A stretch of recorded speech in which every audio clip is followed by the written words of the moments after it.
Boa tarde a todos. É uma grande honra estarmos aqui hoje, eu e a professora e pesquisadora Patrícia Matos. Em primeiro lugar, nós gostaríamos de agradecer algumas pessoas em especial, Cíntia Tavares, Suzana Barreto, Ana Merri, Cláudio Pereira, Marcelo Machado, Thaisa Vieira e a Marcela e a Fernanda Massi, né, que estão nos apoiando hoje. Muitíssimo obrigado. Nós estamos hoje aqui, né, com uma grande responsabilidade de avaliarmos trabalhos que eu já estou sabendo que são maravilhosos, né, de autoras e autores muito bons. Vamos falar um pouquinho sobre, né, os diversos âmbitos da sustentabilidade. Eu sou formada em design de moda pela Université Lumière 2 e faço hoje doutorado em moda e design sustentável pela Universidade do Minho, em Portugal. Então, é um grande prazer para mim estar aqui. Professora Patrícia, quer se apresentar um pouquinho para a gente poder começar?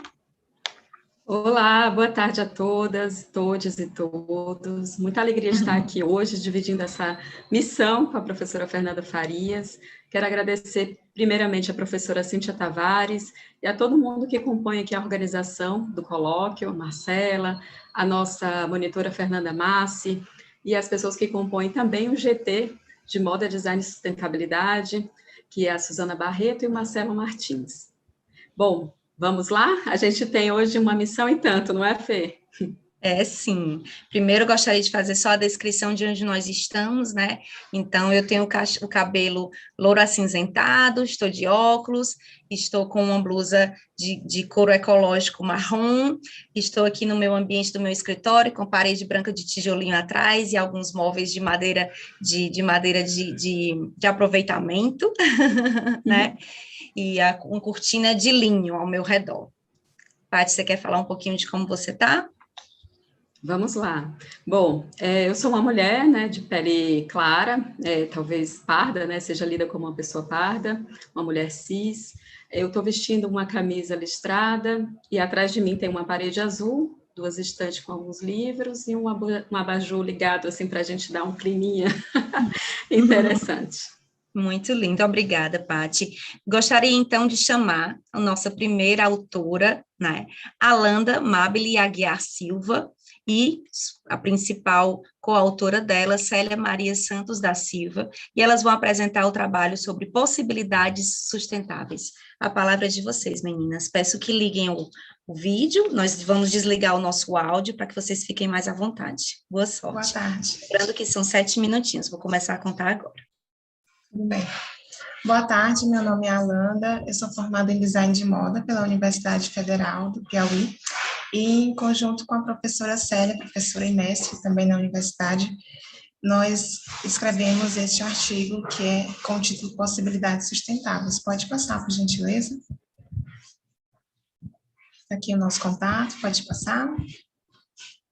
Então, este estudo, essa pesquisa ela foi resultante do meu TCC, que foi o trabalho de conclusão de curso, e também de um estudo de caso realizado nas pequenas fábricas localizadas no bairro São Francisco, na cidade de Timon, Maranhão, isso com o objetivo de verificar o destino e o reaproveitamento dos resíduos sólidos têxteis, né, resultantes da produção dessas empresas, além de também averiguar a quantidade de resíduos produzidos, o potencial de reaproveitamento dos mesmos e a criação de novos produtos a partir desses resíduos. Pode passar. Então, como embasamento teórico, nós utilizamos autores que tratam da temática da sustentabilidade da moda, como a Berlim, a autora Lee, Portilho, Trigueiro, dentre outros. Também, para embasamento teórico, né, nós citamos alguns eventos importantes nesse debate sobre a sustentabilidade, como a Conferência de Estocolmo, a ECO 92, que teve como resultado muitos documentos importantes, e também trouxemos aqui o conceito de desenvolvimento sustentável, né, que é algo muito necessário na nossa sociedade. Pode passar. Então, o nosso trabalho foi com enfoque nos impactos da moda. A moda ela tem um impacto muito positivo na economia dos países onde é sediada, gerando emprego e renda e movimentando a economia dos países. A autora Berlim, ela menciona a moda como a terceira maior indústria do planeta, certo? E também nós trouxemos esse dado aqui da da Associação Brasileira de Indústria Têxtil, né, que do faturamento do ano de 2019, que foi de 185,7 bilhões contra 177 do ano anterior, né, demonstrando esse benefício para a economia.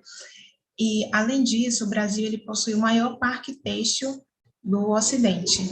No caso, engloba cada etapa do procedimento, tanto a produção de cimentos, produção de fibras, os processos industriais, né, como fiação, tecelagem, malharia, acabamento e beneficiamento, confecção, e o próprio mercado também com varejo.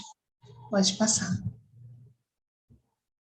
Então, sobre os impactos, referente aos impactos negativos da moda, nós enfocamos na geração de resíduos sólidos têxteis e destacamos aqui 2 fatores principais que provocam esse impacto negativo, que é o consumismo, que provoca a obsolescência de produtos, seja ela programada devido ao frequente número de coleções lançadas pelo mercado num intervalo de tempo muito curto, e a perceptível, que é quando o consumidor se sente fora da moda vigente, e aí acaba consumindo mais produtos, descartando também, né? Sendo que esses produtos, eles poderiam ter um ciclo de vida maior.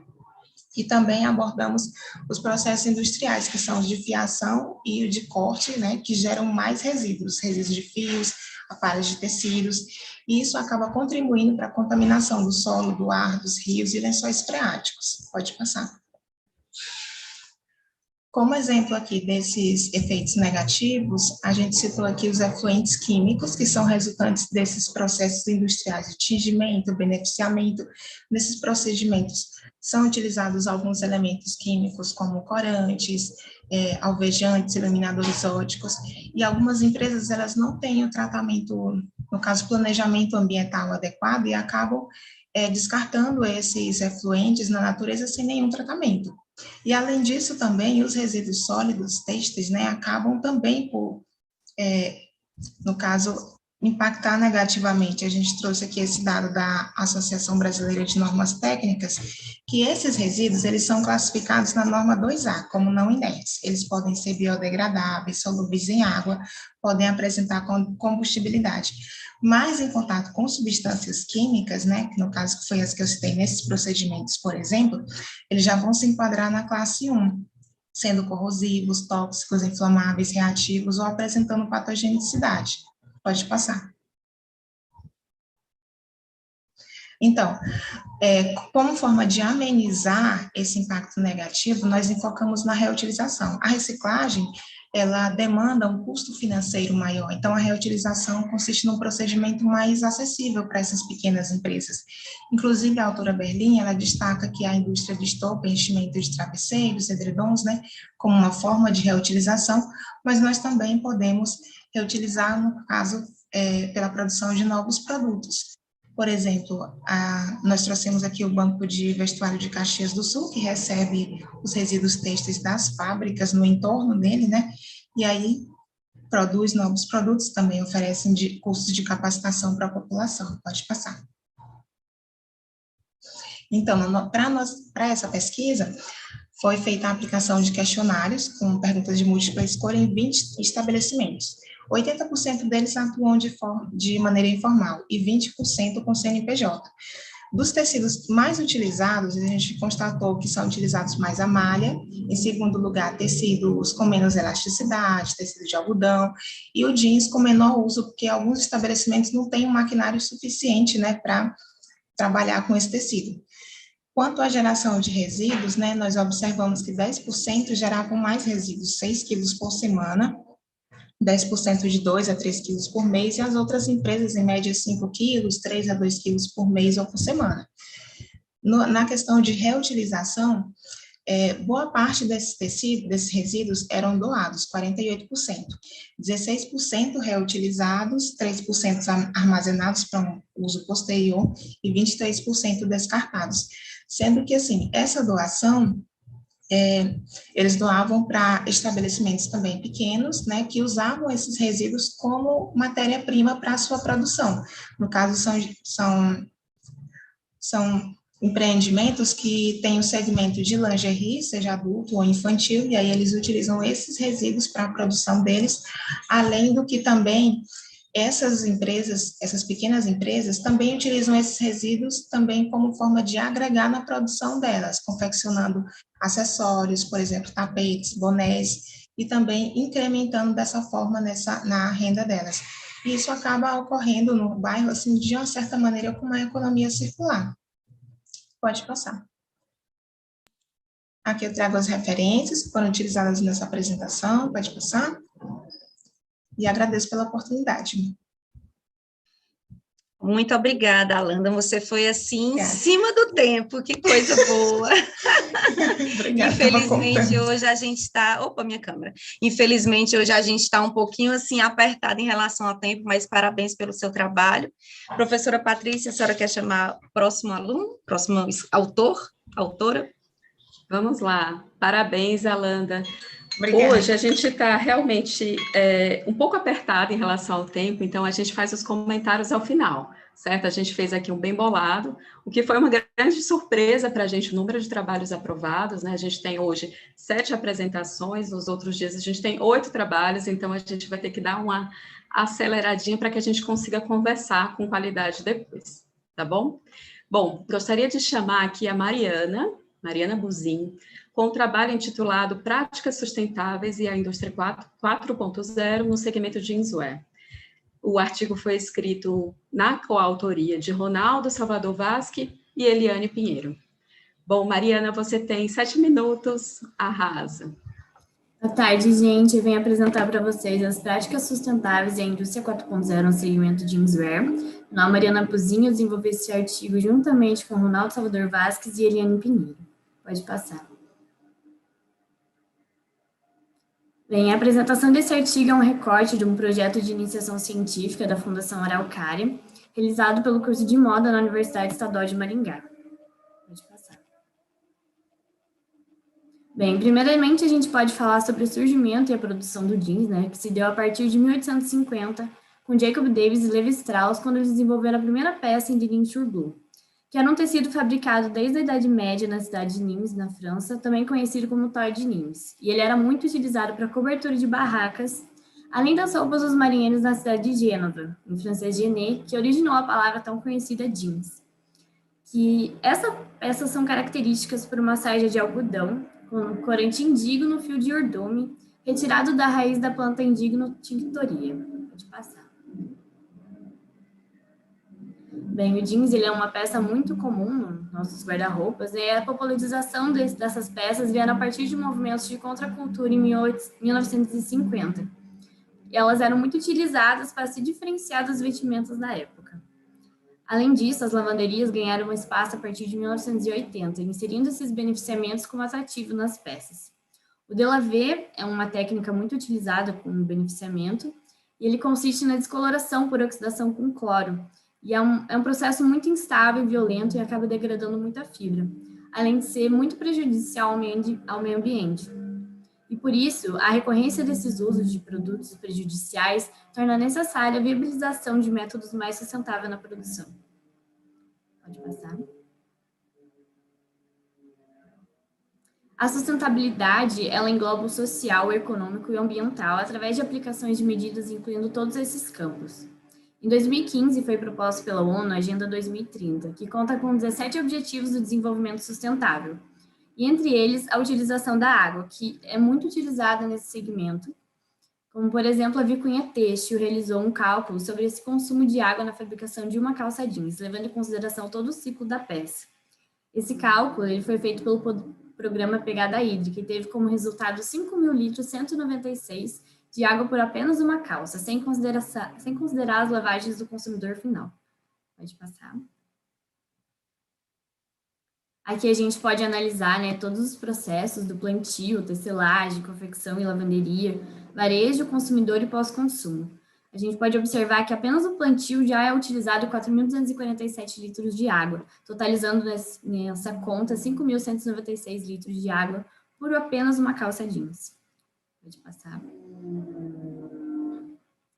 Por isso, a ecologia industrial ela vem como uma alternativa na produção, visando reduzir o consumo de recursos e produção de resíduos. É necessário aumentar a inteligência do sistema da produção, integrando tecnologias e comunicação, visando transformá-las no centro desse sistema, a fim de reduzir o consumo de energia e matéria-prima através das práticas que são adotadas nessa indústria 4.0. Pode passar. A indústria 4.0 ela foi projetada em 2011 pelo governo alemão para otimizar o processo produtivo e tem como objetivo unir alta tecnologia para que máquinas e indivíduos trabalhem de uma maneira colaborativa por comunicação em tempo real. Além disso, isso gera um maior aproveitamento de matéria-prima e devido à aplicação de um design que contempla todo esse ciclo produtivo. É feita uma análise em todas as fases produtivas, a pré-produção, produção, distribuição, uso e descarte, implicando implicações sustentáveis e gerando com isso a minimização dos efeitos negativos nessa produção. Pode passar. A metodologia feita através desse artigo foi a pesquisa e levantamento de dados em artigos científicos, periódicos e livros conceituados, além de uma pesquisa de campo numa empresa lá da Avesso, que ela é localizada na cidade de Maringá, que está situada no corredor da moda, que é composto pelas cidades de Cianorte, Maringá e Londrina.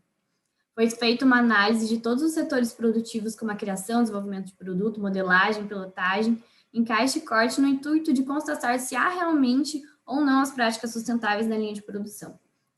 Pode passar.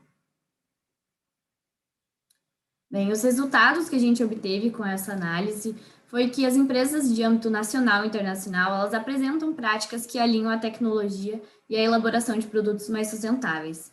A gente pôde também observar, através da marca analisada, que ela possui desde 2019 em suas coleções peças com apelo sustentável, por meio de tecidos ecológicos de marcas como a Canatiba Jeans e a Vicunha.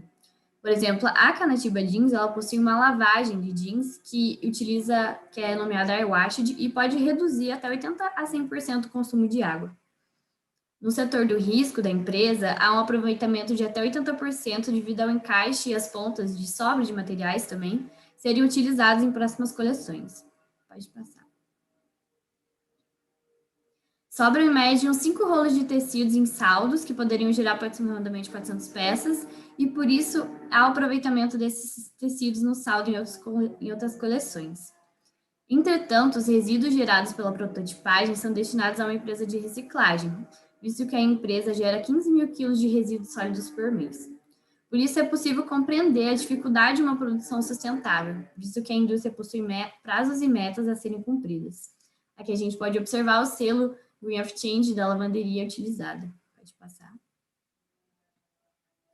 Aqui a gente tem o recibo de 2,3 quilos de retalhos coletados do dia 9 até o dia 16, totalizando 15 mil quilos de resíduos sólidos por mês por uma empresa.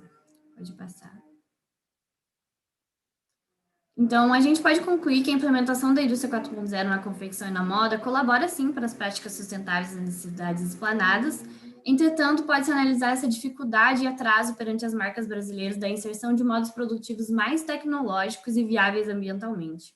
Por isso, o artigo se justifica pelo estudo e análise da inserção das práticas adotadas para essa indústria no segmento jeanswear, gerando uma ligação entre a indústria têxtil, a confecção e a moda e os preceitos de sustentabilidade. Pode passar. Agradeço à Fundação Araucária pelo fomento à pesquisa, também à Universidade Estadual de Maringá, o curso de moda, e a todos, muito obrigada pela atenção. Pode passar. Aqui estão as minhas referências.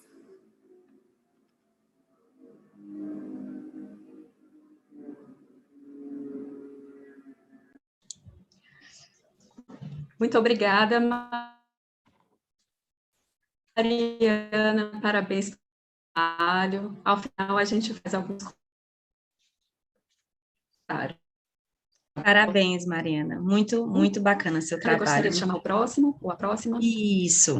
Vocês estão me ouvindo direitinho? Gostaria de chamar agora a Maria Eduarda de Melo Ramos, que vai falar para a gente sobre o impacto do consumo de artigos de jeans na água. E tem como coautora a professora Célia Maria dos Santos. Pode começar, você tem 7 minutinhos. Obrigada. Boa tarde, eu sou a Maria Eduarda, sou graduanda de moda da Federal do Piauí e eu vou apresentar para vocês esse trabalho que está sendo realizado junto com a minha orientadora, a mestre Célia Santos. Pode passar.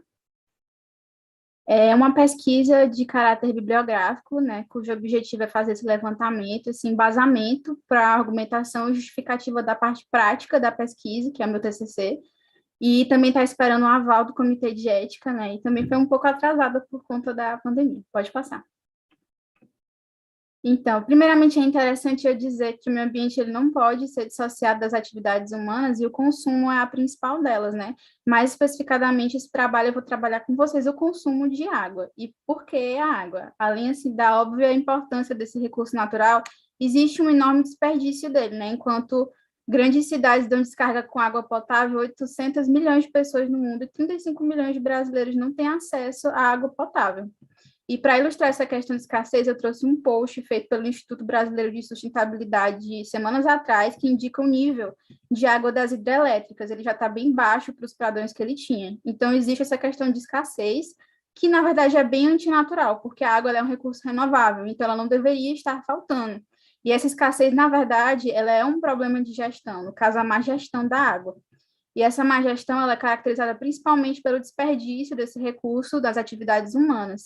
E entrando no nosso meio, no ambiente da moda, é interessante eu lembrar dessa pesquisa que a colega citou anteriormente, da Vicunha Teixeira, que desse cálculo de consumo de água por calça jeans, desses 5.196 litros, 460 litros são relacionados às lavagens domésticas, e é justamente esse consumo doméstico de moda. Pode passar o slide. E para começar a entender mais sobre o consumo doméstico, é interessante a gente transitar em alguns conceitos sobre consumo, por exemplo, esse do Rocha, onde ele traz para a gente que o consumo é um processo de significação cultural, né? É uma estrutura de valores e práticas que constrói uma identidade. Pode passar o slide. Então, culturalmente falando, o Brasil ele é um país que preza bastante essa questão higiênica, né? E para ilustrar isso, eu trouxe um gráfico feito pela revista Super Interessante, que o Brasil ele é apontado como o país mais higiênico do mundo, são cerca de 12 banhos por dia, então a gente gasta muita água. E isso não pode estar dissociado do consumo de moda, já que o indivíduo ele tende a buscar, através dessa lavagem, a experiência de um produto novo. Isso acontece bastante com os artigos de moda, né? Quer dizer, lavou, tá novo. Pode passar, slide. Mas, em contrapartida, o consumidor ele quase não costuma receber nenhuma especificação sobre como deve ser feita essa lavagem e nem sobre o residual que essa lavagem libera. Então, ele fica totalmente alienado sobre as substâncias que ele libera no meio ambiente local e o mal que isso causa para a saúde humana. Por exemplo, o etoxilato de notilenol é uma das substâncias desse residual dessa lavagem doméstica. Ele está presente na maioria dos produtos de limpeza, amaciante, sabão em pó, e ele é um composto químico que, na verdade, é um disruptor endócrino. Então, ele causa danos nos sistemas respiratórios e digestivos dos animais e da gente também. Pode passar. E para delimitar minha pesquisa, é proposta, né, focar nesse objeto, o jeans, porque ele é uma peça culturalmente falando que já carrega muita história, muita simbologia, e ele está presente em quase todos os guarda-roupas. Então, para mostrar ainda mais essa importância, eu trouxe essa pesquisa da Associação Brasileira de Indústria Têxtil, a ABIT, que fala que o Brasil é o quarto maior produtor e consumidor de tecido denim, que dá origem aos produtos jeans, né? E fora essa questão produtiva, a cadeia do jeans já é bastante agressiva ao meio ambiente. E o consumo doméstico também. E assim como o consumo doméstico industrial, ele não tem fiscalização aqui no Brasil. Pode passar os slides. E trazendo essa pesquisa para o meio ambiente local, que é a minha cidade, Teresina, Piauí, ela é banhada por 2 grandes rios que sofrem as consequências dessa poluição, do consumo doméstico e da falta de tratamento dos esgotos domésticos. Essa foto que eu trouxe para vocês é uma foto que foi tirada em 2020. Parece um campo de futebol, mas na verdade é um dos nossos rios, e ele está lotado de água-pés devido à eutrofização, né? E a eutrofização, ela tem essa ligação direta com a demanda bioquímica de oxigênio, que é a quantidade de oxigênio consumida por micro-organismos para oxidar os compostos na água. Então, se tem muito DBO, se tem muita demanda bioquímica, a água tem muito mais oxigênio, as bactérias não conseguem fazer esse trabalho, e o rio acaba morrendo aos poucos, né? E esse DBO ele tem ligação direta com os residuais de lavagem doméstica, uma vez que esses compostos que são lançados nos esgotos, de amaciante, de sabão em pó, eles são cheios de outras substâncias que carregam DBO, e elas acabam caindo direto nos rios, sem tratamento, e acabam sendo consumidos pelos moradores das comunidades mais carentes aqui de Teresina, que vivem próximas do rio, e que tiram seu sustento do rio através da pesca e do artesanato. Pode passar o slide. Essas duas fotos que eu trouxe para vocês, eu mesma tirei sexta-feira passada, dia 24, fazem 3 dias, e eu trouxe para mostrar justamente que as coisas não mudaram por aqui, o rio continua com esse mesmo problema ambiental, ele está cheio de água-pés, atraídos por essa matéria orgânica do residual da lavagem, fora as substâncias cancerígenas que a gente sabe que tem, que ainda não foram analisadas, e que fazem bastante mal para a gente. Pode passar o slide.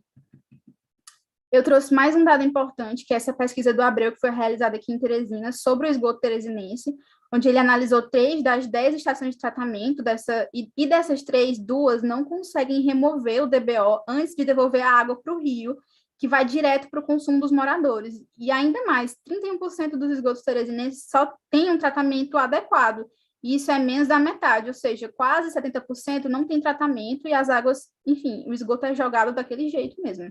Pode passar o slide. E, para finalizar, a proposta desse artigo é chamar atenção para esse problema, né, e embasar e justificar a continuidade da minha pesquisa, que é investigar ainda mais os prejuízos dessas lavagens domésticas, desse consumo doméstico de moda do jeans, e o que ele pode acarretar no meio ambiente da minha cidade e na vida das comunidades ribeirinhas que dependem do rio para se sustentar e têm contato direto com essa água contaminada. Pode passar o slide. Aqui eu trouxe as referências que eu utilizei, e pode passar. E no mais é isso. Muito obrigada pela oportunidade de apresentação.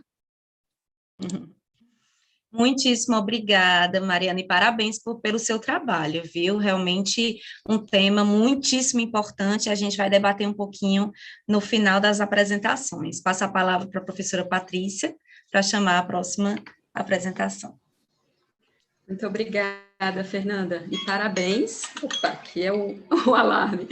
Parabéns, Maria Eduarda, pela apresentação. Esse é um assunto que demanda bastante conversa, né? Pensar sobre sustentabilidade jeans. Depois a gente continua. Bom, e na verdade a gente vai continuar com esse debate com o trabalho da Antônia Juliana Marques Pinto, que fala sobre perspectivas ecofeministas da indústria do jeans em Toritama. Antônia, Juliana, seja bem-vinda, 7 minutinhos. Fique à vontade.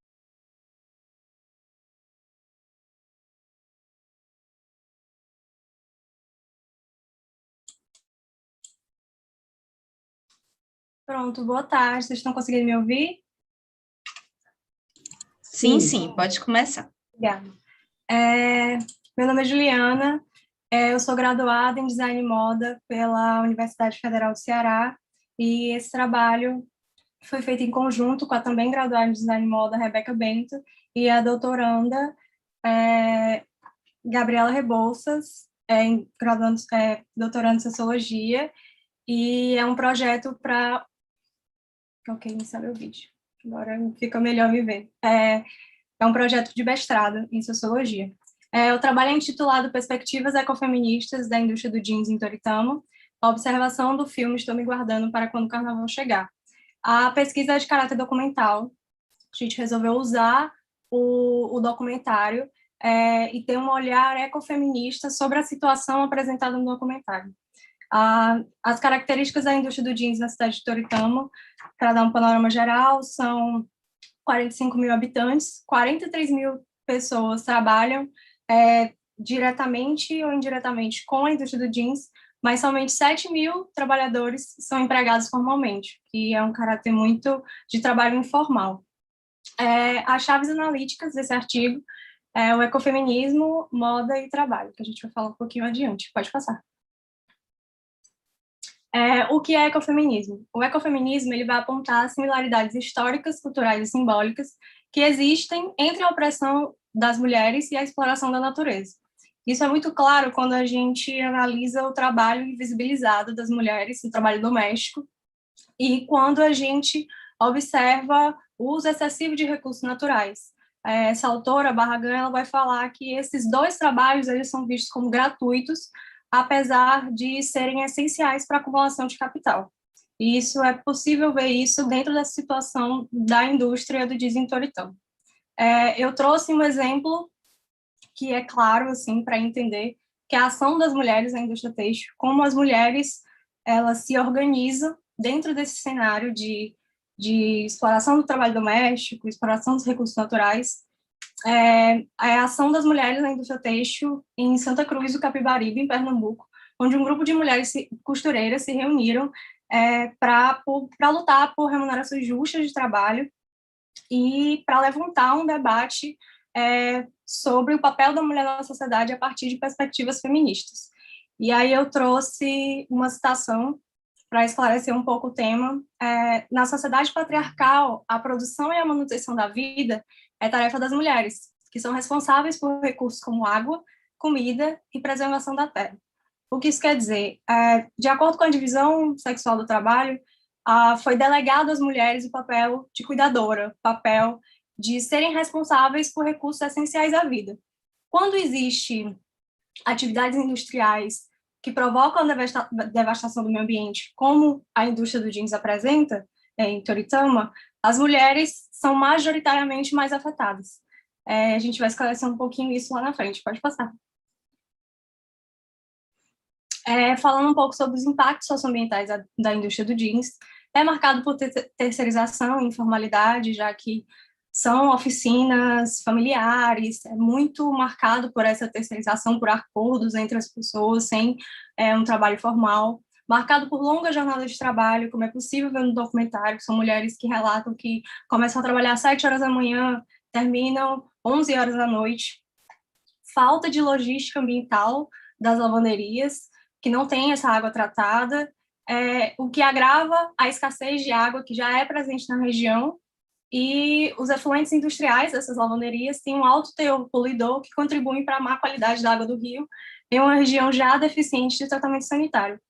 Essa situação, quando a gente lembra lá daquela citação, falando que as mulheres são responsáveis pelos recursos essenciais da vida, como que os impactos ecológicos afetam essa delegação desse trabalho das mulheres, como isso acontece. E aí pode passar o slide. Pronto. Agora sim. Falando um pouco sobre a observação do documentário, o documentário vai puxar muito que homens e mulheres trabalham nessa oficina, nessa configuração de trabalho informal, de oficinas que são dentro das casas, mas o que o trabalho busca é ter um olhar diferente sobre esse documentário. Os detalhes, por exemplo, que os filhos, as crianças estão ali entre as máquinas. A casa e o trabalho, a oficina, é dentro do mesmo ambiente. Então, como é que esse trabalho, como é que essa configuração do trabalho doméstico das mulheres afeta mais ela do que os homens nessa situação? Então, é uma dupla jornada de trabalho, com o trabalho doméstico e o trabalho para geração de lucro, entender como a contaminação de rios e o uso excessivo de recursos pode afetar o bem-estar dessa população. Pode passar. As considerações finais, o objetivo é levantar um debate sobre a visão ecofeminista, de como isso pode ajudar a superar os problemas da região. A partir de uma abordagem ecofeminista, observa-se a dupla jornada de trabalho das mulheres nas oficinas, onde os filhos são criados entre o maquinário que divide o espaço com o mobiliário das casas. E aí traz uma proposta de políticas de desenvolvimento a partir de perspectivas que relacionem a opressão das mulheres e a exploração da natureza, podem trazer ações inovadoras capazes de superar a problemática da região. Como que a gente vai solucionar um problema se a gente não está vendo todas as facetas daquele problema? Então, se isso pode afetar majoritariamente as mulheres, também pode trazer ações inovadoras capazes de superar essa problemática. É isso, pode passar. Obrigada.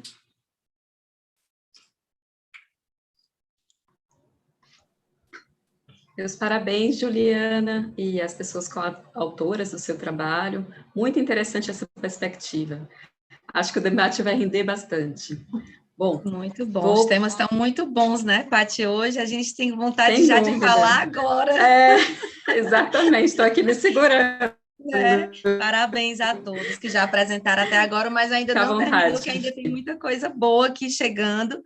E esse próximo tema de Emanuele Cristine da Silva é também absolutamente maravilhoso, e eu acho que complementar, inclusive, né, com a nova abordagem, que fala do desenvolvimento de tingimento natural e a impressão botânica. Emanuele?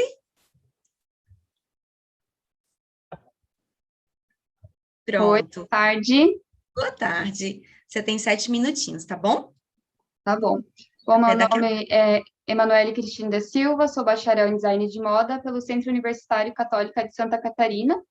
Desenvolvi este trabalho juntamente com a minha orientadora, Thaisa Schneider. Bom, meu trabalho tem como presente tema o desenvolvimento do tingimento natural e impressão botânica. Pode passar. Os objetivos desse trabalho foram pesquisar sobre o tingimento natural e a impressão botânica, desenvolver corante natural e realizar testes, assim como testar a impressão botânica, também os mordentes nas cores desenvolvidas, aplicar a impressão botânica e os corantes criados, desenvolver um croquis para apresentar os resultados e confeccionar um look. Para todos estes processos foram utilizados a metodologia de pesquisas exploratórias, experimental e bibliográfica. Pode passar. A justificativa. Eu trouxe uma citação. O tingimento natural possui grande importância na busca por meios sustentáveis pelas suas características biodegradáveis e menos tóxicas, sendo utilizados por consumidores mais conscientes no tingimento tanto de fibras naturais ou sintéticas. Pode passar. Um pouquinho da história. As primeiras manifestações do uso do corante natural ocorreram cerca de 30 mil anos atrás, quando os homens, eles queriam se manifestar, e aí eles se manifestavam com as artes rupestres. Já na China antiga também tinha indícios do uso do tingimento natural, cerca de 3 mil anos antes de Cristo, e neste período, na Índia também era utilizado, eles confeccionavam roupas com fibras de algodão, utilizando corantes vermelhos, e esses corantes vermelhos, eles eram extraídos de plantas das famílias das rubiáceas. Bom, lá no século XIX, mais ou menos, o tingimento natural passou a ser deixado um pouquinho de lado, e aí foi dando espaço para os corantes desenvolvidos quimicamente, porque eles davam uma produção mais em larga escala, e também o custo deles era um pouco mais acessível. Já nos anos 90, por conta de algumas comunidades tradicionais, essa técnica houve uma retomada, e por conta também de muitas marcas que queriam ter esse apelo sustentável, né, essa essência natural em seus produtos. E também por conta, né, que toda essa técnica de tingimento natural, ela traz uma diminuição de impacto no meio ambiente. Próximo. Um pouquinho do tingimento natural, impressão botânica e dos mordentes. Bom, o tingimento natural, ela é uma técnica utilizada por indivíduos que buscam aspectos naturais em seus produtos, e ela pode ser obtida de duas formas, tanto por meios de produtos vegetais, quanto do meio animal. Pode passar. A impressão botânica. A técnica, ela utiliza flores, folhas, raízes, sementes, e para ela ser feita, ela precisa de alguns passo a passo, como a preparação da fibra num mordente, então você faz uma seleção de algum mordente, aí prepara essa fibra, uma escolha de plantas, e aí você faz, mergulha essas plantas nesses mordentes, então depois desse passo você faz uma posição das plantas sobre a fibra, para criar um rapport, né, como você quer que fique o desenho. Aí a prensa dessas plantas na malha, e depois leva também um tempo de fervura. Logo a mais a gente tem os mordentes, que são, os mordentes, eles são um agente fixador, que eles fazem com que o corante extraído das plantas, ou do meio animal ali, como os insetos e moluscos, né, ele faz com que esses corantes extraídos fixem na malha. Alguns corantes também têm o objetivo de alterar algumas cores, como a gente vai ver mais para frente. Pode passar. Bom, então a realização de alguns testes. Primeiro, foi feito a seleção de mordentes. Foi utilizado 2 tipos de mordentes. O primeiro, o alumínio de potássio, que ele não interfere nas cores, e neste trabalho ele foi usado para a casca de pinhão. E o segundo é o sulfato ferroso, que ele já tem uma ideia de interferir nas cores, né? E ele foi usado para folha de goiabeira. Ao lado tem uma receitinha de como fazer esse sulfato ferroso. Esse sulfato ferroso, ele pode ser feito com um recipiente de vidro, aí você usa 500 gramas de prego enferrujado, 2 colheres de amido de milho, meio litro de água morna, um copo de vinagre de álcool, uma colher de açúcar, e aí nisso, durante 2 semanas, você agita 2 vezes ao dia, daí depois está pronto para consumo, para atingimento. Próximo slide. Aqui temos 2 imagens. A primeira imagem é o tingimento realizado com a casca do pinhão, e foi usado o alumínio de potássio. Então, foi extraído todo o pigmento da casca do pinhão na água, levou 1 hora de fervura.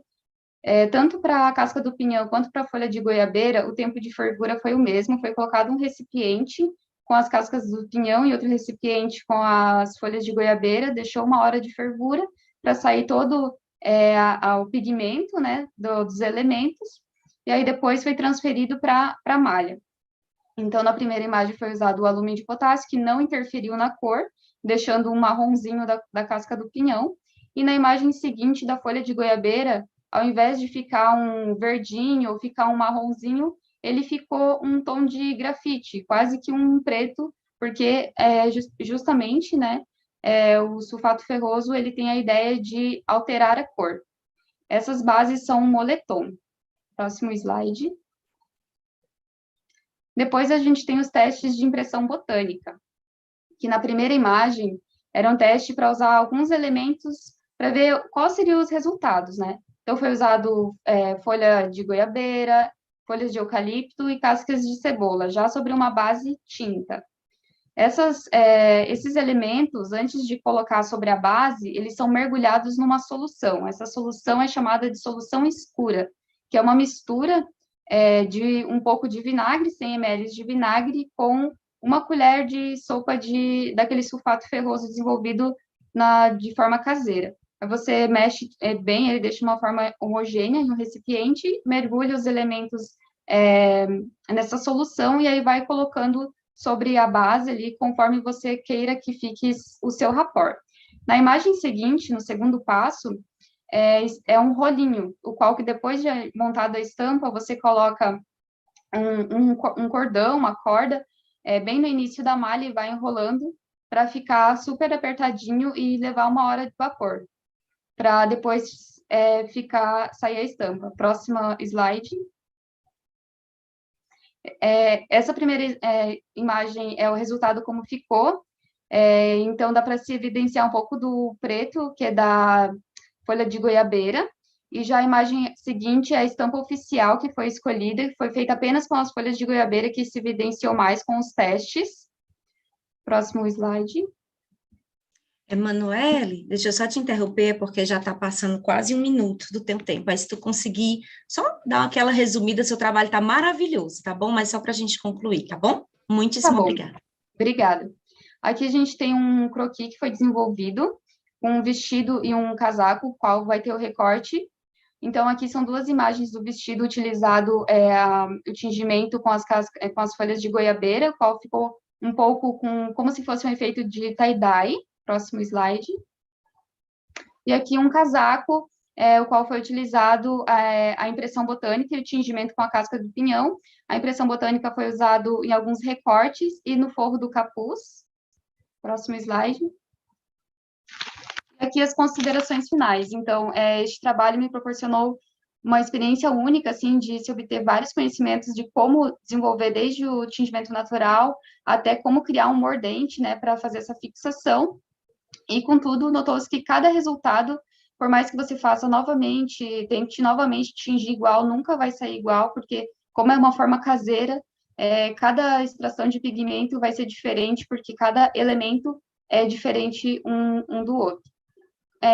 Enfim, essa é a minha apresentação. Muito obrigada a todos pela atenção. Muitíssimo obrigada, Manuela. Eu te peço desculpa de ter te interrompido, assim, porque realmente, por conta do tempo, a gente acabou passando 2 minutinhos, mas não tem problema. Parabéns mais uma vez, seu trabalho muito, muito bom, e realmente dá vontade da gente ficar vendo cada vez mais, né? É um assunto muito bacana, mas a gente vai retomar no final, tá? Estamos aqui, né, professora Patrícia, com muitas anotações, já ansiosos para conversar com vocês. Parabéns mais uma vez. Vamos chamar o próximo, professora Patrícia? Vamos lá, Emanuele, parabéns. Realmente é uma tarefa difícil, né? A gente interromper, mas para que a gente consiga apresentar todos os trabalhos hoje é, infelizmente, necessário.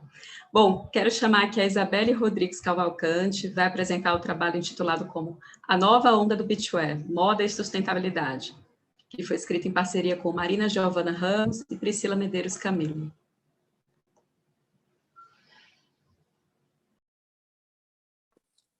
Oi, não é a Isabelle que vai apresentar, sou eu, a Marina. Tudo bem, Marina, fique à vontade. Boa apresentação. Obrigada. Boa tarde, eu me chamo Marina Giovana, sou formada em Design de Moda pela Universidade de Fortaleza. O título do meu trabalho é A Nova Onda do Beachwear, Moda e Sustentabilidade. Pode passar. Aqui o meu sumário, pode passar. Bom, comecei a pesquisar sobre o segmento beachwear e comecei a encontrar uma falta de princípios sustentáveis no segmento beachwear. Então, trouxe a seguinte questão norteadora, que é de que forma a sustentabilidade ela pode ser trabalhada no segmento beachwear. A partir dessa questão, eu trouxe a problematização, que é que a gente pode conferir que a sustentabilidade ela está sendo aplicada e trabalhada em diversos segmentos da moda, só que no segmento beachwear, ela está faltando ainda ser trabalhada mais. Muitas poucas marcas que estão trabalhando com a sustentabilidade.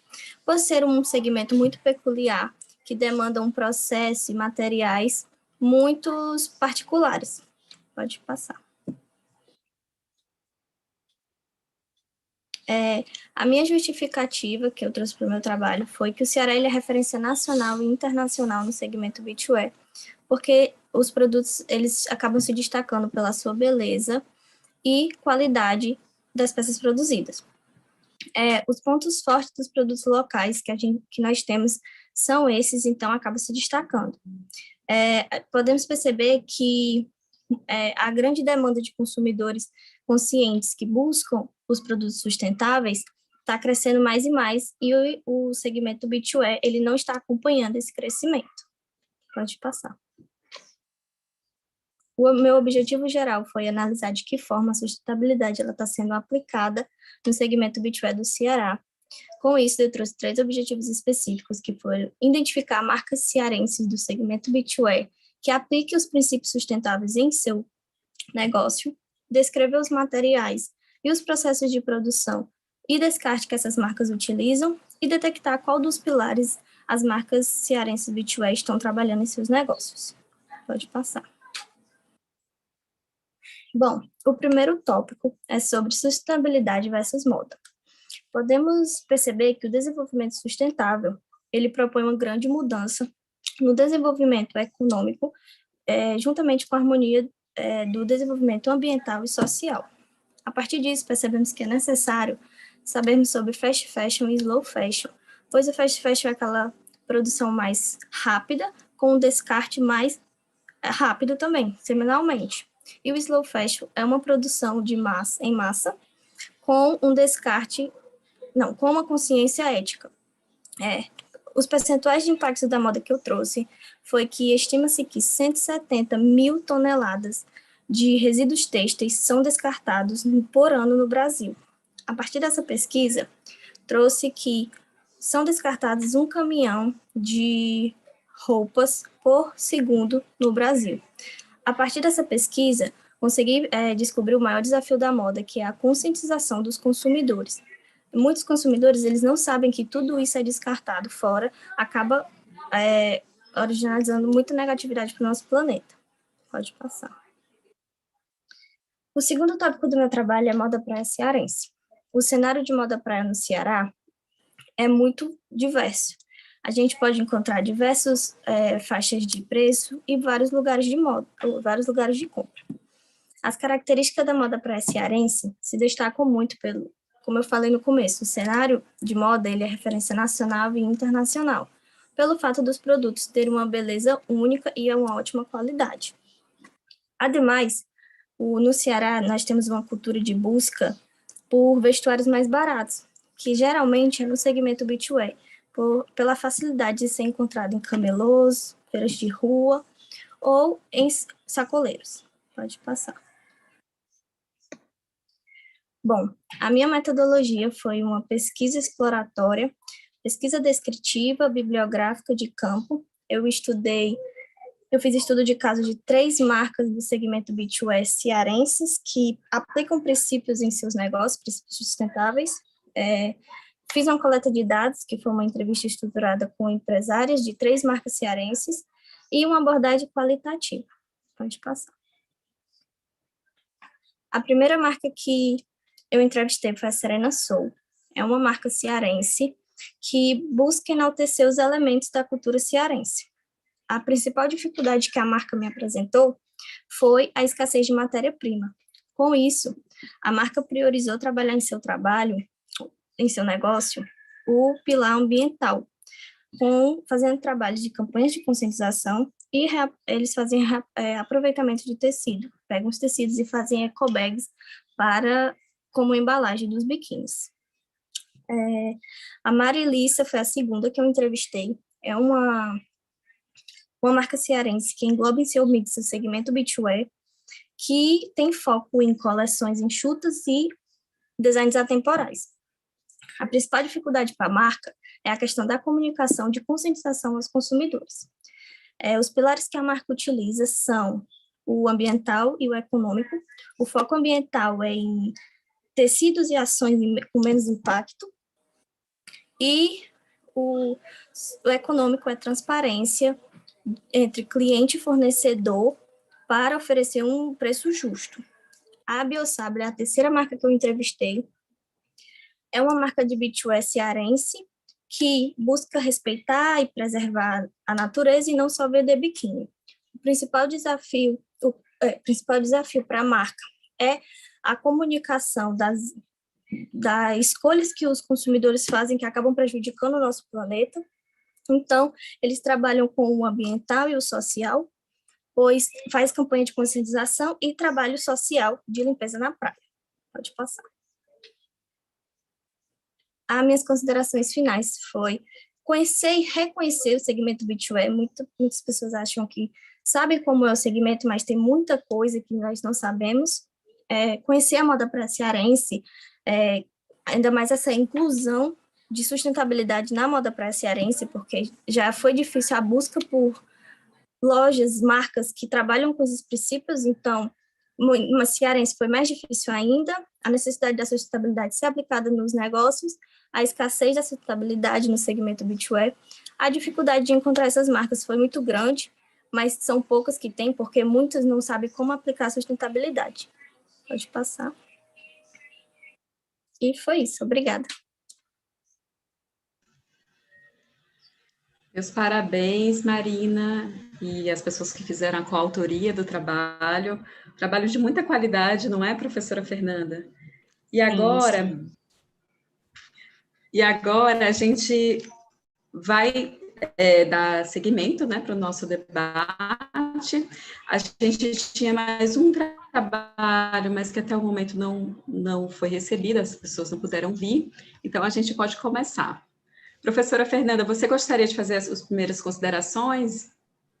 Pronto, em primeiro lugar, gostaria de realmente parabenizar novamente, né, pelos temas abordados, pelas pesquisas que foram feitas. Eu acredito que nunca pesquisar sobre sustentabilidade vai ser suficiente, porque eu acredito que realmente é necessário, é urgente, é para ontem, né? Acho que a gente está aí, nós estamos vendo a reação da própria mãe natureza, né?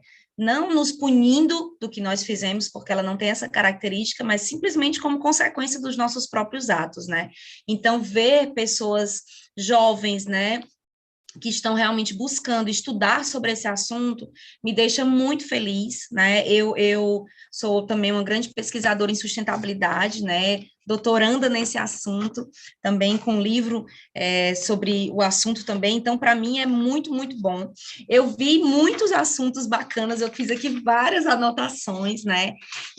O que é bacana? A gente entender que, por mais que os trabalhos realmente tenham abordado temas diferentes, eles trazem muitos pontos em comum, a gente viu a presença da importância com a preocupação da água, né, em muitos dos que foram apresentados hoje, a questão da quantidade, né, mais de 5 mil litros de água para se lavar uma calça jeans, e realmente a gente vê a importância da indústria 4.0 nesse momento, através da tecnologia, né, então, assim, nós temos, sim, como economizar água, nós temos, né, como as autoras falaram, empresas como a Canatiba, como a Vicunha, como outras também, como a Santana Textile, que é daqui do Ceará, que também é muito boa e que também traz tecidos também já sustentáveis, né, já com esse propósito de precisar ser lavado bem menos, né, tanto no beneficiamento têxtil, quanto na própria lavagem caseira, que a gente viu aí um trabalho de muita qualidade também fazendo essa análise, né, de como nós temos o sabão, o detergente, ou seja, produtos químicos, né, que muitas vezes as pessoas não têm esse entendimento. Então, assim, a Maria Eduarda acho que foi muito bacana na colocação dela. Eu acho que uma das coisas, e aí eu quero que vocês falem um pouquinho, por favor, professora Patrícia, as autoras também, eu acredito que um dos grandes problemas, e aí eu quero ouvir um pouco vocês, eu acho que é a falta de conhecimento, né? Eu acho que a partir do momento que a gente passa para as pessoas um pouco mais sobre realmente como tudo isso funciona, eu acho que as pessoas podem repensar, né? Ou podem realmente passar a tomar decisões. A gente vê a questão do jeans, da lavagem, né, através dos produtos químicos que são colocados, mas a gente tem um grande problema que não foi citado hoje, mas que tem a ver também, que é a questão do poliéster, né, que o poliéster solta microplásticos, enfim, então micropartículas de plástico que vão para os oceanos, que vão para dentro dos peixes, que voltam para a gente quando a gente consome esse peixe, ou seja, é um ciclo que nós mesmos estamos criando, né, de nos envenenarmos, né, vamos dizer assim, de certa forma, é um pouco forte essa palavra, mas eu acredito que seja isso, né, a Juliana falou sobre o filme, esse filme é um filme realmente muito chocante, né, estou me guardando enquanto o carnaval chegar, que fala realmente de Toritama. Para quem não assistiu, eu indico assistir. É um filme que fala realmente da vivência, na verdade é um filme documentário, né, que mostra realmente a realidade dessas mulheres, que muitas vezes também se vê em situações de não entender o que elas estão passando, né, de agradecer pelos R$ 2 recebidos pela hora de trabalho. Então, assim, também, mais uma vez, por essa falta de conhecimento, né, ou também, logicamente, por uma falta de opção naquele momento. Enfim, são assuntos realmente muito, muito, muito interessantes. E aí eu queria, lógico, a professora Patrícia, por favor, se você tiver alguma pergunta específica, mas eu queria que as meninas nos falassem um pouquinho, dentro da pesquisa delas, se essa questão da falta de conhecimento por parte das pessoas foi um dos pontos que elas viram de maior peso nesse, vamos dizer, ainda consumir errado. Alguém quer falar? Estão envergonhadas? Apresentaram tão bem. Eu posso falar um pouco? Por favor. O meu trabalho ele é sobre consumo doméstico, né? Como vocês puderam ver. E, assim, o consumo doméstico, as pessoas não prestam atenção, né? A gente fala muito sobre consumo na indústria, a gente fala muito sobre processos industriais, mas a gente não olha para o que a gente faz, a gente não olha para o que a gente consome, e a gente é responsável por muita coisa, sabe? Enfim, e aqui na minha cidade, mais ainda, a gente tem esse envenenamento dos rios, você falou de oceanos, dos microplásticos, e aqui a gente tem contato direto, porque vai direto para o rio, sim, e vai direto para o consumo, né? Então, assim, complicado. E as pessoas, elas não têm noção disso. No meu artigo, eu também coloquei sobre a etiquetação de roupas, né? Não deu tempo de apresentar aqui, mas é um ponto muito importante, porque na etiqueta, querendo ou não, a gente não presta muita atenção, né? Mas pelo menos está lá, é para estar lá e não tá sobre lavagem, sobre quantidade de sabão que você tem que usar, quantidade de detergente, enfim, afins. Sim, muito boa colocação. E, inclusive, por exemplo, falando ainda da questão do jeans, né, que já existem peças de jeans, do vestuário, enfim, calça jeans, jaqueta jeans, que você não precisa lavar, né? Basta que você exponha ao sol, tem até uma que você pode colocar dentro do congelador, quer dizer, tem várias técnicas, né? E você não precisa lavar essa peça, mas com certeza, assim, vamos dizer que 89,9, vou nem dizer 99, mas 89, vamos lá, a maior parte das pessoas que, inclusive, compram essa calça, que acham super legal no momento de comprar essa ideia, não fazem, né? Na verdade, a calça vai para dentro da máquina, junto com o restante das coisas, do mesmo jeito, né? A dica de colocar a calça do avesso, para não soltar tanto tingimento também, ou seja, tem várias coisas que, como você está falando, não são ditas nas etiquetas, né?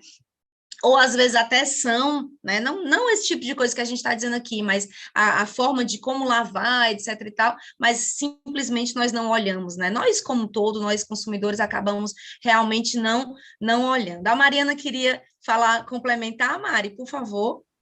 Eu gostaria de dizer que não só o consumidor final não tem essa consciência da sustentabilidade, né? Eu analisei muito no meu projeto, quando a gente foi fazer essa pesquisa de campo, como o meio da indústria também não tem essa consciência. Eu cheguei perguntando sobre a sustentabilidade, as práticas que eles abordavam, muitos só sabiam, a gente recicla papel, a gente recicla, mas a reciclagem em si, ela faz muito, acrescenta muito para a sustentabilidade, é claro, mas eles precisam pensar em todo o processo que eles estão desenvolvendo ali. A utilização de 5 mil litros de água para uma calça jeans, eu acho que não comporta mais do que a gente tem hoje em dia.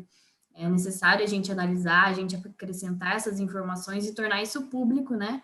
Para que as pessoas tenham consciência e não façam um consumo desenfreado, principalmente de peças que consomem tanto, né? Analisem a si mesmo. E a indústria também, quando o consumidor cobra, a indústria se posiciona e precisa mudar suas atitudes perante isso, né?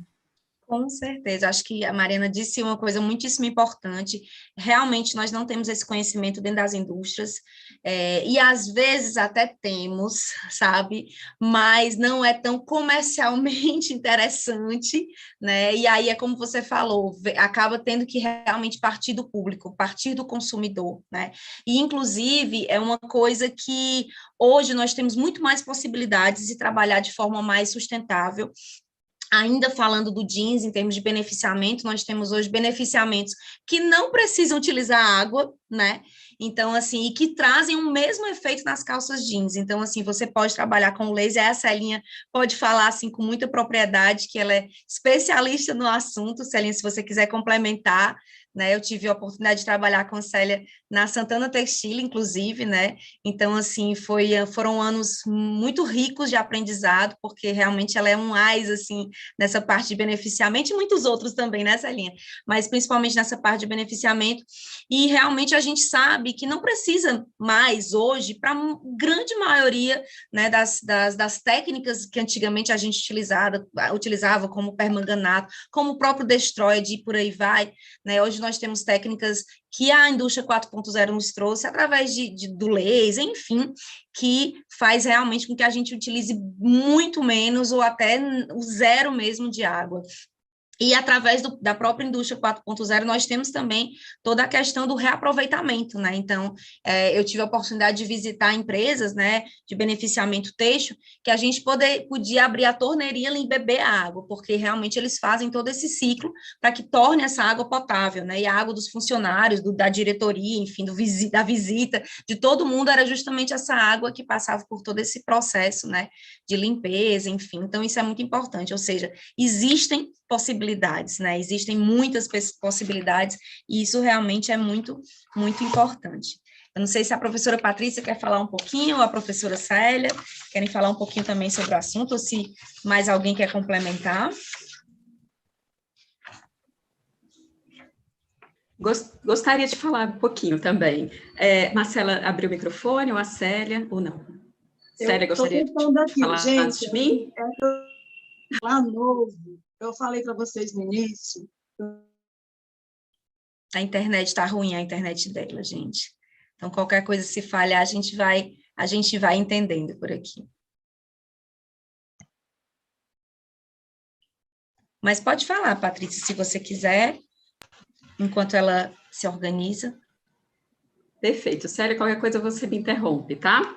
Bom, eu vou aqui parafrasear a professora Fernanda, estou muito contente em ver trabalhos de altíssima qualidade, enquanto professora, né, eu acho que é muito importante que a gente veja e se nutra também desse gás novo, né, de energia nova, da juventude que está tão atenta a isso. Eu achei muito interessante também, a gente observar bem, a gente começa com o Maranhão, né, com a apresentação da Alanda, depois a gente vai para Maringá, depois a gente vai para o Piauí, com a Maria Eduarda, dá um pulinho ali em Pernambuco com a Juliana, e quando ela discute o ecofeminismo. Opa. Sim. Vocês estão me vendo, gente? Agora sim, Célia. Sim, Celinha. Na verdade, gostaria de falar. E eu estava assim, ajustando aqui, acho que eu mesma saí, não sei. Bom, relacionado a essa questão da sustentabilidade, que vocês já muito bem abordaram aí, eu sou a professora Célia Santos, eu estou há 11 anos no Piauí, e na Universidade Federal do Piauí, e quando eu cheguei aqui, eu fui presenteada com essas disciplinas que tinham na Ementas a questão ambiental. Uma é ecodesign, eu já ministro há esse tempo, né? E a outra é design de detalhes e acessórios, onde a Ementa exige esse viés ambiental, materiais alternativos. Então, assim, eu já venho com a pesquisa há um certo tempo. Na verdade, desde quando eu estava fazendo um mestrado em Portugal, porque na Europa a consciência ambiental é outra. Então, assim, eu já vim de lá com essa consciência ambiental. E dei continuidade aqui, né? Iniciei o doutorado em desenvolvimento do meio ambiente, onde eu pesquiso jeans. Lá em Portugal também era o jeans com novos processos. E por conta do nosso trabalho lá na Santana, que esse projeto do jeans nasceu para ir para Portugal. E daí, como a Fernanda já falou e tudo relacionado à questão da lavanderia, gente, na verdade, o laser já naquela época que a gente trabalhava juntos, isso em 2000, 2003, né? Já tinha um laser. O laser já era uma realidade, só que ele é extremamente caro. Na época era muito caro. E como a gente sabe que o objetivo maior das empresas é o lucro, então ele sempre ficava em último plano, muitas vezes não era tão utilizado, né? Então, a realidade ela já existia. Agora, relacionado à questão do consumidor saber, é que a gente vai por esse viés da educação ambiental. Por quê? Realmente, o consumidor não sabe muito ainda, não tem muita consciência. A gente está iniciando agora, nós não fomos educados ambientalmente, nós fomos educados de outra forma. Agora que a gente, com as catástrofes climáticas, nós estamos sentindo o peso e vendo a necessidade que é cuidar do planeta, da nossa casa. Não pelo planeta em si, como diz Leonardo Boff, mas que deveria ser pela amorosidade com o planeta, porque nós coabitamos. Mas a gente se preocupa muito com a nossa sobrevivência, né? A sobrevivência da humanidade, do jeito que a coisa continua, a situação é muito séria. Então, precisa a educação ambiental. Na medida que o consumidor tiver maior consciência, ele vai cobrar, sim, das empresas. E, infelizmente, a gente está aprendendo nessa questão, com a situação, com a dor, né?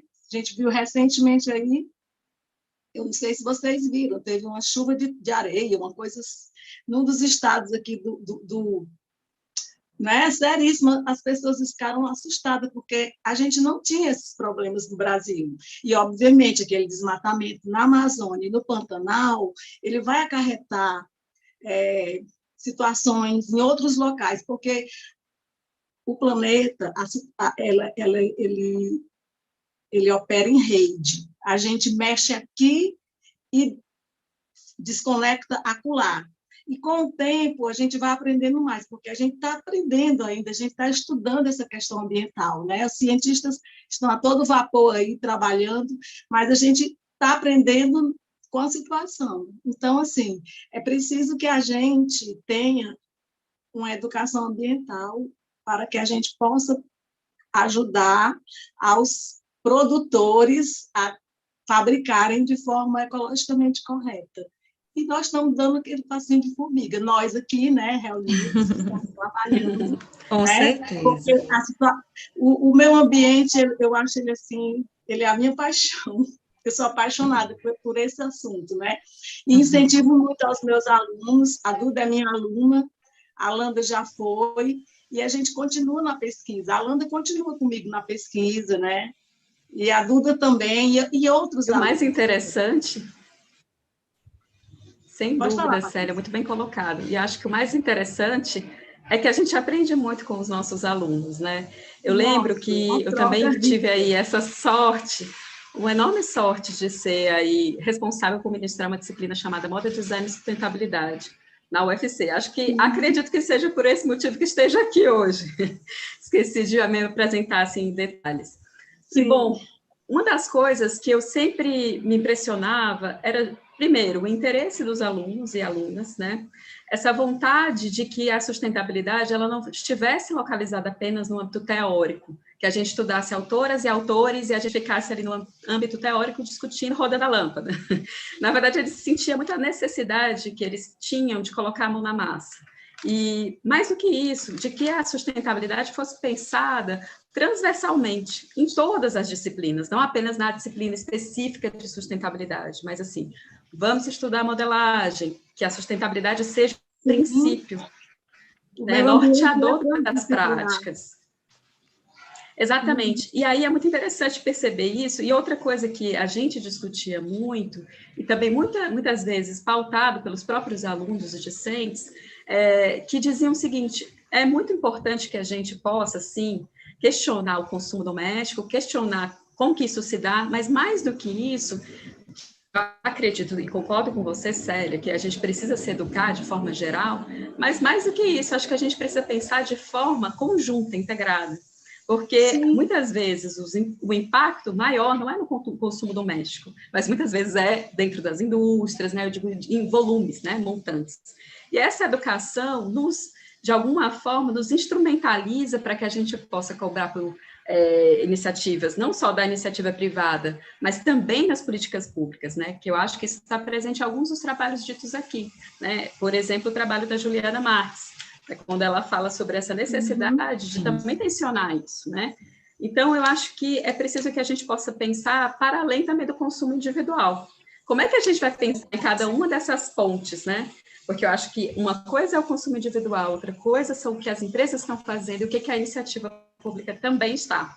Eu acho que um dos caminhos que a gente tem visto e testemunhado é justamente essa questão do próprio ensino, né, já desde o ensino médio até o ensino fundamental, a gente começar a introduzir esse assunto, esse debate em sala de aula, para que esse debate não venha só dentro de uma disciplina no ensino superior, mas ele tem que vir já desde cedo, né, desde muito antes, para que a gente possa, inclusive, adquirir essa consciência, né? Sim. Com certeza. Eu acredito até, assim, complementando o que a professora Patrícia está falando, eu acredito até que as instituições realmente já estão um pouco com essa mentalidade, vamos dizer assim, né, assim, que quando nós estávamos no fundamental, a gente talvez não visse tanto isso, mas hoje, por exemplo, os meus filhos, eu tenho 3 filhos, né, que eles estudam num colégio, e que eles têm esse cuidado, sabe, assim, então, logicamente, que dentro de casa, nós temos os nossos costumes, porque realmente a gente tem alguns cuidados, né, por conta dessa minha busca, dessa minha pesquisa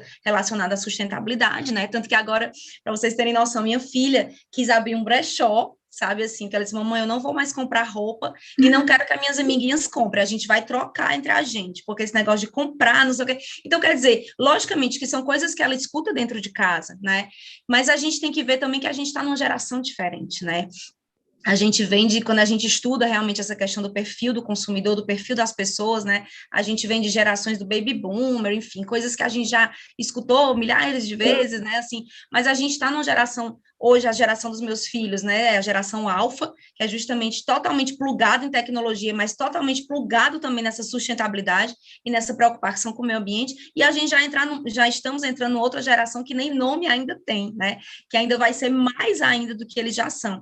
Então, isso é muito importante, são os mini ativistas, né, são os mini batalhadores, assim, por causas sociais, por direito, sabe? Então, realmente a gente vê essa preocupação, a questão do respeito, né, com as mulheres, com as raças diversas, com a história do nosso país como um todo, né? Então, assim, para você ter noção, meu filho estava indignado com essa questão da Amazônia, e meu filho tem 9 anos de idade, sabe, ele estava indignado, como assim a gente vai tirar, ele quer tirar as terras dos nossos índios, então, assim, são questões que cada vez mais as crianças estão mais presentes, né, logicamente que nós, enquanto pais, a gente tem essa influência, mas eu acredito que o colégio também tem, então, cada vez mais concordo, professora Patrícia, a gente tem que estar com essa mentalidade dentro das instituições, né, e ainda bem que a gente já está vendo um pouco esse movimento, assim, eu fico feliz da gente conseguir enxergar esse movimento.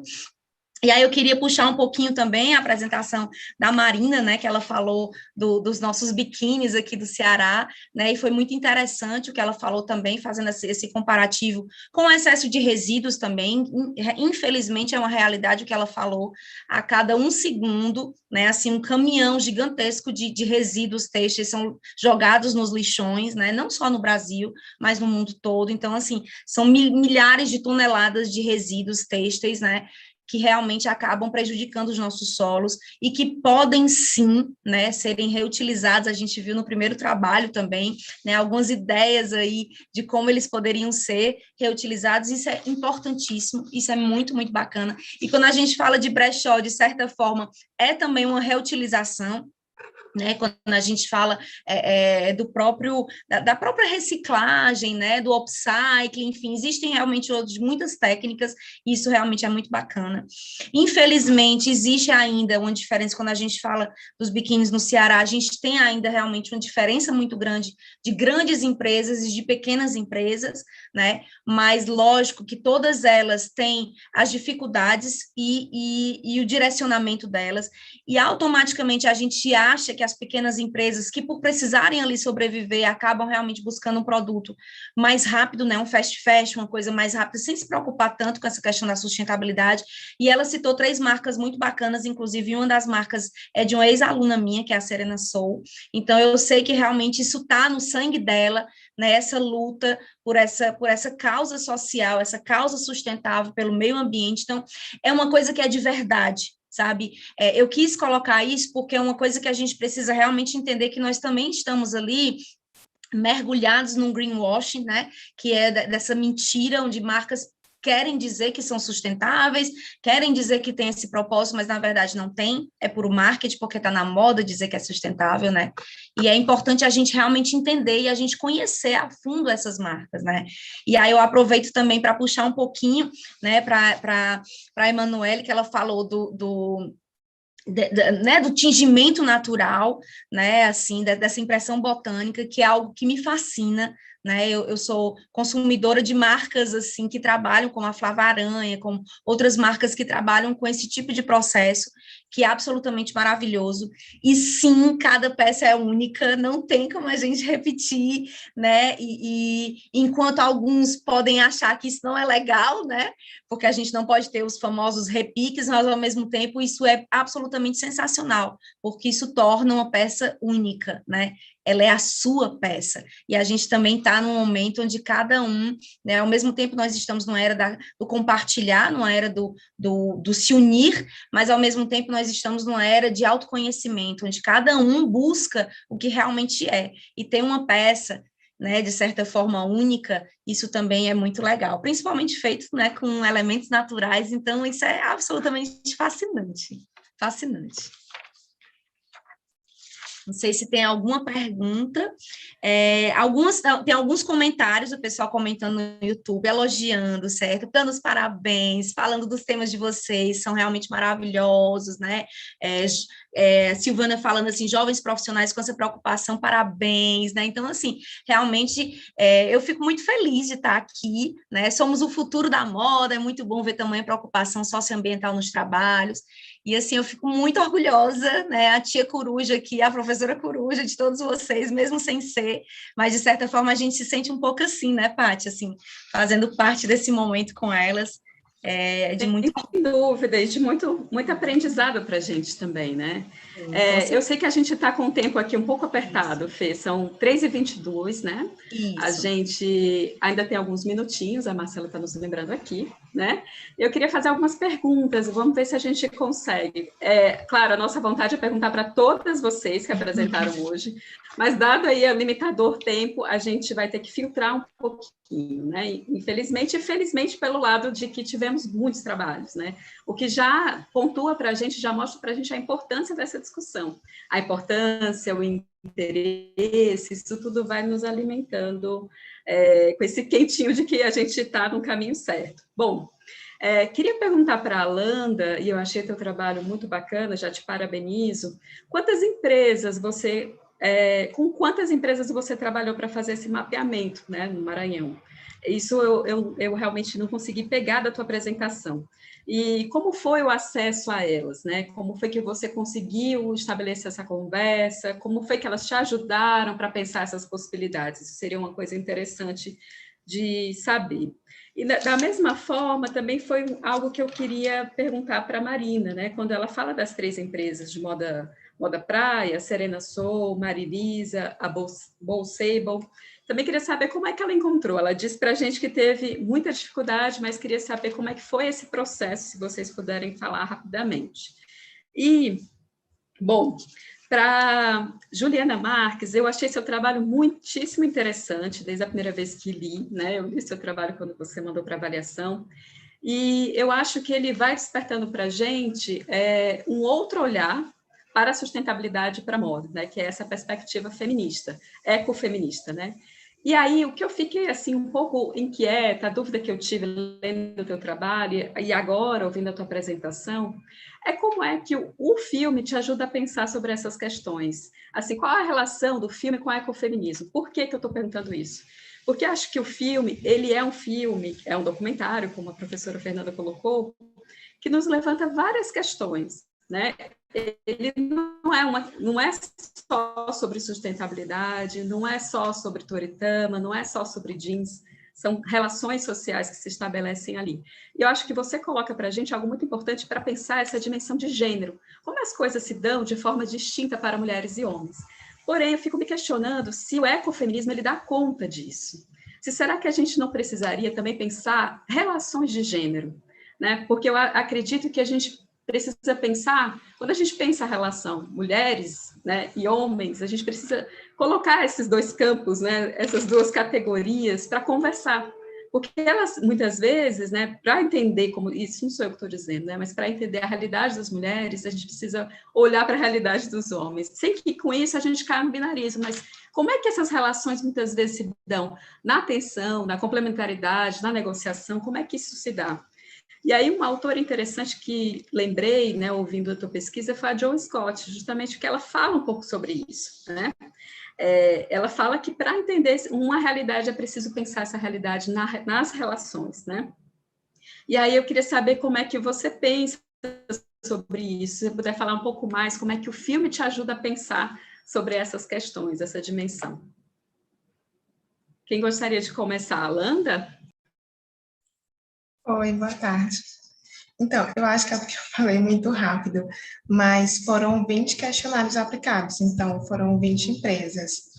E como eu cresci nesse bairro, né, em parte, assim, parte da minha vida cresci nesse bairro, então, assim, pela delimitação territorial, a gente sabe em qual rua que acaba o bairro e começa outro. E, assim, no caso, como eu cresci no bairro, então a gente conhece várias pessoas, e aí vai falando com um, e no caso desses pequenos ateliês, às vezes é uma costureira, às vezes ela tem algum outro funcionário, e assim vai crescendo, né? E aí e todos se conhecem, né? Por ser um local, assim, não é uma delimitação territorial muito grande, então todos se conhecem. E essa questão que tem aquela quantidade de resíduos, aí ele vai juntando de acordo com o que ele produz, né, durante a semana, durante o mês, e aí já sabe de alguma outra pessoa que trabalha com, no caso que eu falei, o segmento de lingerie. E aí ele já guarda para aquela pessoa, no caso, quando são doados. E tem aquelas pessoas que compram também, mas a parte de comercialização não é tão forte assim entre as pequenas empresas, porque já tem uma empresa lá que é de médio porte, que já tem muitos funcionários de uma produção bem maior, então realmente ele já tem esse costume de comercializar esses resíduos, no caso, as aparas maiores. E também eles reutilizam, né, que não deu tempo de eu falar, nessa empresa que é de médio porte, que é uma empresa maior, eles também reutilizam uma parte dos resíduos, né, confeccionam tapetes para utilizar na própria empresa mesmo. Perfeito, Alanda. Acaba que uma vai indicando a outra e você vai construindo Isso. a sua rede aí de empresas, né? Exatamente. Muito bom. E aí, Muito obrigada. pelo boca a boca, cada um vai se conhecendo, né, e sabendo mais ou menos o que o outro precisa em relação à quantidade, mediana. Sim. Obrigada pela tua colocação. Juliana, obrigada. A gente tem 3 minutinhos. Se você puder dar uma palavrinha. Sim, vou tentar resumir as 2 perguntas, achei muito interessante. O filme, quando eu vi o filme pela primeira vez, eu estava estudando ecofeminismo, então eu automaticamente pensei nessa relação da indústria da moda explorar os recursos naturais, tem esse problema, e também tem esse problema social, mais especificamente para as mulheres. Eu trago no artigo falando que 75% das mulheres trabalham na indústria do vestuário, e eu quis trazer, quando eu assisti o filme novamente para fazer o trabalho, eu percebi que era muito claro que homens e mulheres trabalhavam ali, mas eu tinha um dado diferente, eu tinha um olhar diferente daquele filme, porque eu sabia que tinha um maior impacto nas mulheres, e eu quis trazer essa reflexão a partir de um olhar diferenciado do documentário. E sobre como o ecofeminismo vai pensar o outro lado, o ecofeminismo ele vai pensar essa dicotomia natureza-cultura, como a modernidade separou todos os humanos, homens, mulheres, todo mundo da natureza. E aí vai pensar especificamente no caso das mulheres, uma vez que vai pensar a partir da divisão sexual do trabalho, vai falar que o homem caçava, a mulher era coletora, e aí acabou que a mulher descobriu a agricultura, a mulher cuidou dos filhos. E como isso se dá hoje, como isso se dá na divisão sexual do trabalho hoje na nossa realidade, como isso veio, e vai falar da influência ainda dos resquícios da ordem patriarcal que existe hoje em dia, e como a devastação da natureza, as mudanças climáticas, elas afetam, em sua maioria, as mulheres, que é uma população, que até a autora Wanda Nashiba vai trazer, uma população pobre, dentre as mais pobres. As mulheres, né, têm uma condição mais difícil que os homens na nossa sociedade ainda. Então, espero que tenha respondido as 2 perguntas. Respondeu sim, muito obrigada, Juliana. Lembrei da Wanda Nashiba, logo que você começou, foi o primeiro nome que me veio à cabeça também. Muito obrigada. Bom, falei sobre a Marina, mas Marina, se a gente puder continuar o papo aqui nos bastidores, a gente agradece, porque a gente precisa encerrar a nossa chamada pontualmente, já são 3h30. Eu aproveito aqui para me despedir, parabenizar todas pelos trabalhos apresentados hoje. Agradeço aqui a professora Fernanda por dividir essa missão e também a professora Cíntia e a todos os organizadores do colóquio. Amanhã a gente se encontra novamente no mesmo horário, às 14 horas. Muito obrigada, meninas. Parabéns mais uma vez e até amanhã. Um beijo grande.